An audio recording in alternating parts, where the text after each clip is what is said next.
آئے گا ایسے منہ دھو لیا وضو نہیں ہوگا. جب وضو نہیں ہوگا تو پھر نماز ہی نہیں ہوگی. مسئلہ سمجھ آیا کہ نہیں آیا؟ یہ منہ کے دھونے میں جو مسائل تھے. اب دوسرا وضو کا فرض اعتقادی ہے ہاتھوں کا کوہنیوں سمیت دھونا. یہ فرض اعتقادی، اور اس فرض اعتقادی میں بھی فرض عملی آئیں گے. مسئلہ سمجھ آ گیا کہ نہیں آیا؟ اب ہاتھوں کا دھونا کوہنیوں سمیت، ان میں جو مسئلہ ہے، اگر کوہنیوں سے، ان میں پہلا مسئلہ یہ ہے کہ یہ ہاتھوں کا دھونا دوسرا فرض ہے. دوسرے فرض میں مسئلہ پہلا ہوگا، لیکن پچھلے سبق کے ساتھ ملائیں گے تو مسئلہ نمبر 12 بنے گا. اگر کوہنیوں سے ناخن تک کوئی جگہ ذرہ بھر بھی دھلنے سے رہ گئی تو وضو نہ ہوگا. کوہنیوں سے لے کر ناخنوں تک ذرہ بھر بھی، ایک بال کا مٹھ بھی اگر خشک رہ گیا تو وضو نہیں ہوگا. سمجھ آگے کہ نہیں آیا؟ اب مسئلہ نمبر 13 یہ ہے کہ ہر قسم کے جائز ناجائز گہنے، چھلے، انگوٹھیاں، پونچیاں، کنگن، کانچ، لاکھ وغیرہ کی چوڑیاں یا ریشم کے لچھے یہ عورتیں پہنتی ہیں. بات سمجھ آ گئی؟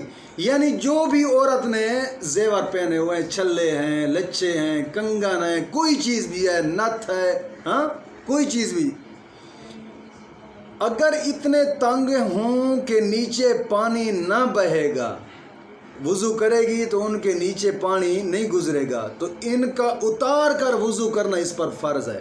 نہیں اتارے گی تو وضو نہیں ہوگا. بات سمجھ آ گئی کہ نہیں آئی؟ اگر صرف ہلائے گی، ہلا کر اس نے کیا کہ پانی ہلائے گی، اس کو حرکت دے گی، اس کے نیچے سے پانی گزر جائے گا، تو پھر ہلا کر اس کو حرکت دینا اس پر ضروری ہے کہ نیچے پانی بہے گا.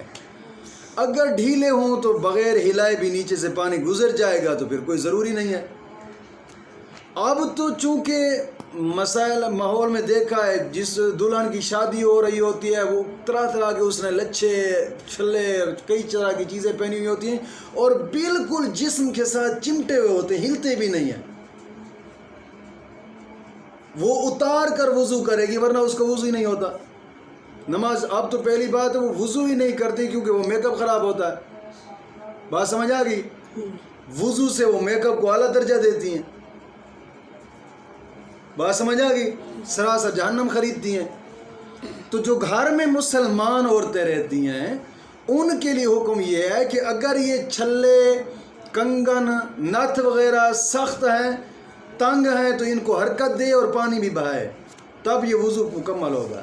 اگر اس نے حرکت نہ دی، پانی ان کے درمیان سے تھوڑی سی جگہ بھی خشک رہے کہ وضو نہیں ہوگا. جب وضو نہ ہوا تو نماز ضائع.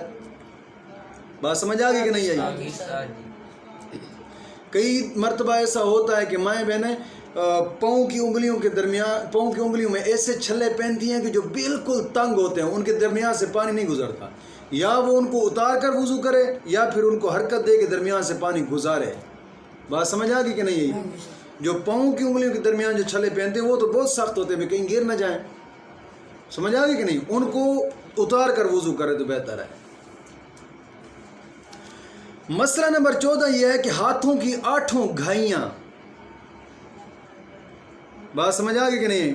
یعنی انگلیوں کے درمیان کی جو جگہ ہوتی ہے نا، یہ والی انگلیوں کے درمیان والی جگہ، اس کو گھائیاں کہا جاتا ہے. انگلیوں کی کروٹیں، ناخنوں کے اندر جو جگہ خالی ہے، کلائی کا ہر بال، جڑ سے نوک تک، ان سب پر پانی کا بہہ جانا ضروری ہے. اگر کچھ بھی رہ گیا یا بالوں کی جڑوں پر پانی بہہ گیا، کسی ایک بال کی نوک پر نہ بہا تو وضو بھی نہ ہوگا. کسی ایک بال کی نوک بھی خالی رہ گئی، وضو نہیں ہوگا. بات سمجھ آ گئی کہ نہیں آئی؟ ہاں اگر ناخنوں کے اندر میل جمع ہوا ہے، کبھی کبھار ہوتا ہے لوگ کام کرتے ہیں جو کسان ہوتے ہیں یا کھیتی باڑی کا کام ہوتے ہیں، ان کے کام ایسا ہوتا ہے کہ ناخنوں کے اندر میل جم جاتی ہے. اگر میل جم گئی ہے تو وہ معاف ہے، اس کا نکالنا ان کے لیے ضروری نہیں ہے. نکالیں گے تو فائدہ، نہیں نکالیں گے تو ضروری نہیں ہے، وضو ہو جائے گا ان کا. بات سمجھ آ گئی کہ نہیں؟ اور ناخنوں کے اندر والی جو میل ہے یہ معاف ہے۔ مسئلہ نمبر 15 یہ ہے کہ بجائے 5 کے 6 انگلیاں ہیں، بجائے 5 کے 6 انگلیاں ہیں، سب کا دھونا فرض ہے۔ 5 انگلیوں کے بجائے 6 انگلیاں ہیں، سب کا دھونا فرض ہے۔ ہاں اگر ایک مونڈھے پر 2 ہاتھ نکلے ہیں، ایک مونڈھے پر 2 ہاتھ ہیں، تو جو پورا ہاتھ ہے وہ اس کا دھونا فرض ہے، جو پورا ہاتھ نہیں ہے اس کا دھونا فرض نہیں ہے۔ مونڈھے سے 2 ہاتھ نکلے ہیں، ایک ہاتھ پورا ہے اور ایک ادھورا ہے، بات سمجھ آئے کہ جو ہاتھ پورا ہے اس کا دھونا فرض ہے اس پر، جو پورا نہیں ہے اس کا دھونا مستحب ہے، دھوئے گا تو ثواب پائے گا، نہیں دھوئے گا تو گناہ نہیں ہے۔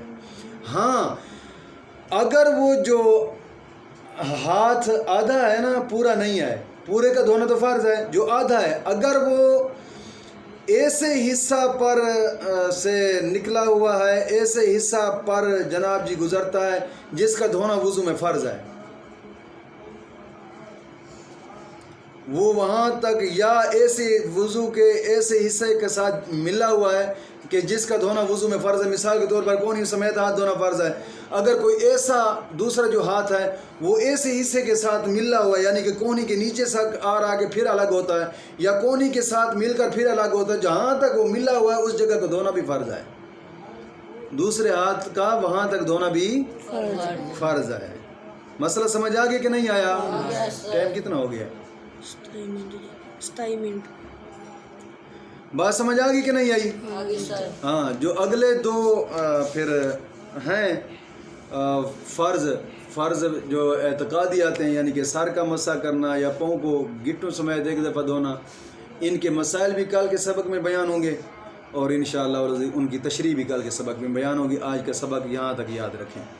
آج آگے کا سبق ہے